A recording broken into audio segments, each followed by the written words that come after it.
Lunes 8 de noviembre. Evangelio según San Lucas. En aquel tiempo, Jesús dijo a sus discípulos: No es posible evitar que existan ocasiones de pecado, pero ay de aquel que las provoca. Más le valdría ser arrojado al mar con una piedra de molino sujeta al cuello que ser ocasión de pecado para la gente sencilla. Tengan pues cuidado. Si tu hermano te ofende, trata de corregirlo, y si se arrepiente, perdónalo. Y si te ofende 7 veces al día, y 7 veces viene a ti para decirte que se arrepiente, perdónalo. Los apóstoles dijeron entonces al Señor: Aumentanos la fe. El Señor les contestó: Si tuvieran fe, aunque fuera tan pequeña como una semilla de mostaza, podrían decirle a ese árbol frondoso: Arráncate de raíz y plántate en el mar, y los obedecería. Palabra del Señor. Gloria a ti, Señor Jesús. Reflexión. Hermanas y hermanos, el Evangelio que acabamos de escuchar nos hace caer en la cuenta de 3 aspectos que son pilares para una comunidad cristiana y que están íntimamente relacionados: el escándalo, el perdón y la fe. Comencemos por el último, el de la fe. Necesitamos alimentar nuestra fe en el Dios Padre de misericordia, que nos ha creado y nos ha hecho sus hijos e hijas.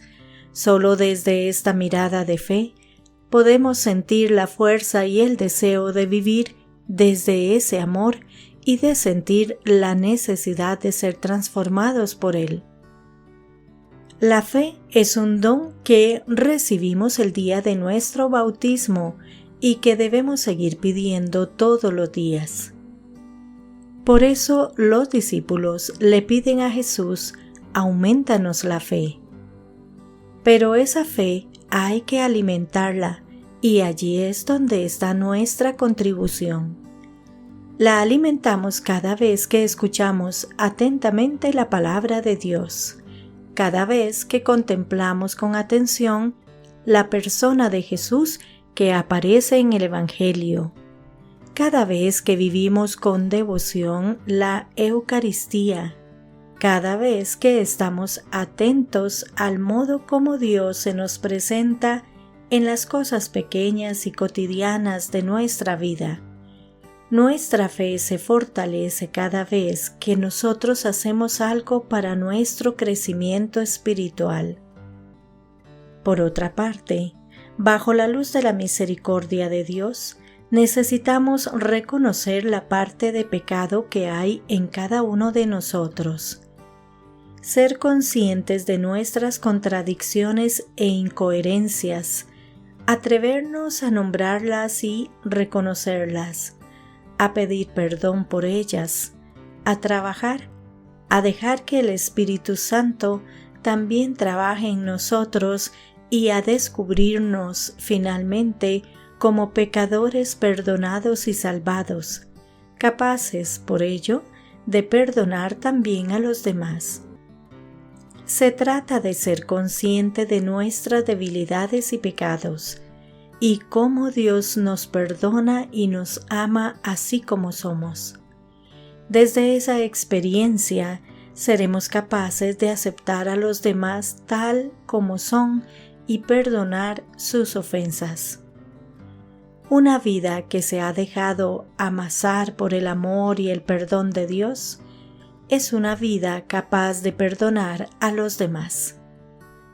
Pero si nuestra vida se resiste a dejarse transformar, si nos instalamos en la arrogancia, en la prepotencia, en la rigidez frente a los otros, si nuestro esfuerzo se centra en cuidar la buena imagen, aunque nuestro corazón esté lleno de resentimiento y amarguras, la vida acaba convirtiéndose en doble vida, es decir, una vida dividida y rota por los malos sentimientos que anidan en el corazón y por las amarguras que vamos arrastrando.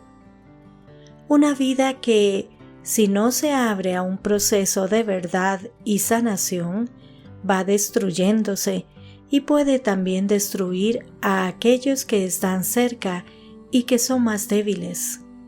A esta capacidad de hacer daño y destruir se refiere Jesús cuando habla de escandalizar a los pequeños.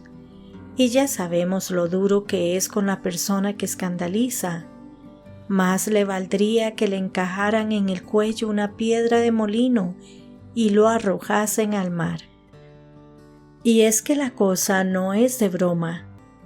Hoy en día se habla mucho en los medios de comunicación de los escándalos políticos, económicos y también de la Iglesia. Y nos referimos a situaciones que con frecuencia nos asombran y nos desconciertan, porque se refieren a comportamientos de personas en las que habíamos puesto una cierta confianza, porque su vida nos resultaba creíble, moralmente verdadera. Y de repente salen a la luz historias escondidas que nos sorprenden, que no esperábamos, que no concuerdan con la imagen, con frecuencia un poco idealizada, que nos habíamos hecho de esas personas. Situaciones que, a medida que se van destapando, nos permiten descubrir, escondidas, historias dolorosas de víctimas que son casi siempre personas muy vulnerables. Pero no miremos hacia afuera, sino que meditemos en nuestra propia historia y en aquellas situaciones en las que hemos podido escandalizar a otras personas. ¿Cómo hemos podido influir negativamente sobre su proceso de vida y de fe? Y desde esta revisión, perdonarnos a nosotros mismos y perdonar a aquellos que nos han hecho daño. Todo desde la experiencia personal del amor y la misericordia de Dios. Y concluyamos haciendo nuestra petición de los discípulos: Señor, aumentanos la fe. Que Dios les bendiga y les proteja.